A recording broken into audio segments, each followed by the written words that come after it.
तो सबसे बड़ी जो फ़ायदा मिला है डिजिटल होने का और जो डीबीटी ट्रांसफ़र शुरू किया गया, इसीलिए किया गया कि इन योजनाओं का लाभ आम जनता तक पहुंच ही नहीं पाता था। इसका सबसे बड़ा एग्जाम्पल है पीएम किसान योजना। इसमें इतने फर्जीवाड़े थे, इतने फर्जीवाड़े थे कि मतलब आए दिन चर्चा में, मीडिया में, सुर्खियों में ये योजना बनी रहती थी। सरकार ने इसका रकम भी बढ़ाया, कई बार बात हुई कि इसकी रकम भी बढ़ाई जाएगी, लेकिन उसके बाद भी देखा जा रहा था कि इन योजनाओं का लाभ उन किसानों को नहीं मिल रहा है जिनकी ज़रूरत है, बल्कि उनको मिल रहा है जो किसान बने फिर रहे हैं। फिर सरकार ने इसको पूरी तरह से डिजिटल कर दिया कि आप अगर पात्र हो तभी आपके खाते में पैसा ट्रांसफ़र होगा। तो सर, आपको नहीं लगता कि डिजिटल होने के बाद से इन योजनाओं में काफ़ी पारदर्शिता बढ़ी है? अब जब रिव्यू की बात हो रही है तो रिव्यू में क्या ये भी एक मुद्दा नहीं हो सकता है कि क्यों ना सारी योजनाओं को डिजिटल किया जाए, पूरी तरह सुचारू किया जाए? क्योंकि कई सारी ऐसी योजनाएं हैं, जैसे आंगनवाड़ी है, आंगनवाड़ी में लोगों को पता भी नहीं चलता है कि मतलब जो पात्र नहीं है उनको भी एनरोल करा लिया जाता है। तो ये फर्जीवाड़े का बहुत बड़ा स्रोत है इन योजनाओं में जो होता है। तो सर, इस पर आप क्या कहना चाहेंगे?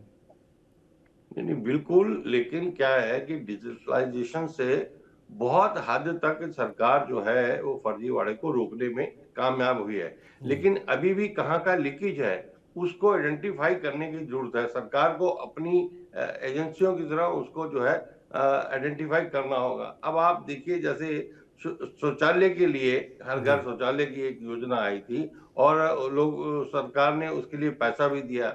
अब वो पैसा जिसने रजिस्टर करवाया, जिसको बनवाना है, उसके अकाउंट में जाएगा। जी। लेकिन जो वहां पर जो ब्लॉक लेवल अधिकारी है या ग्राम प्रधान है, वो क्या करता है कि उसका नाम उसने दे दिया है, उसको पैसा मिल गया जो लाभार्थी है, जी। लेकिन उसमें से अपना शेयर उसने पहले ही ले लिया उससे।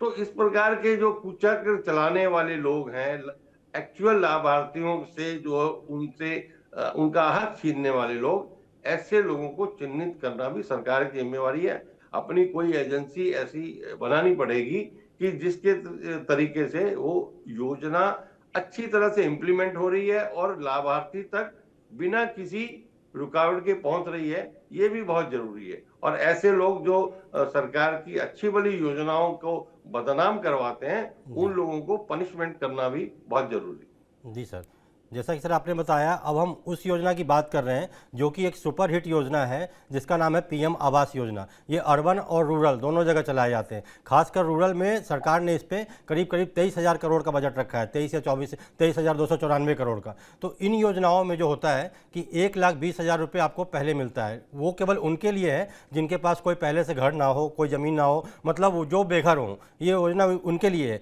लेकिन यहाँ भी क्या लूप होल होता है देखने को जो मिलता है कि लोग कोई अमुक ज़मीन दिखा देते हैं, उसका फ़ोटो खींच के भेज देते हैं। जब वेरिफिकेशन होता है तो बोला जाता है कि हम ये यहाँ पे घर बनाएंगे, ये हमारा ज़मीन है, हम यहाँ पे घर बनाएंगे, इसके लिए हमने अप्लाई किया है। तो 1,20,000 की जो किस्त होती है वो 3 टुकड़ों में पहले मिलती थी, जो अब एक साथ मिलने की बात चल रही है।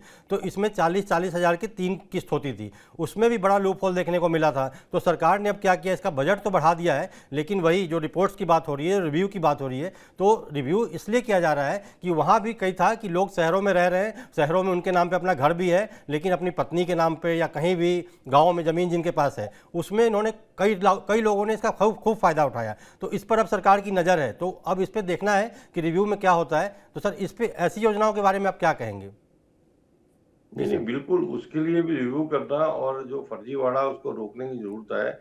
यानी मान लो किसी गांव में आप पीएम आवास रूरल का जो दे रहे हैं, तो कहीं ऐसा तो नहीं है कि उस गांव में उतने परिवार ही नहीं है और उतने वहां पर आवास दिए जा चुके हो।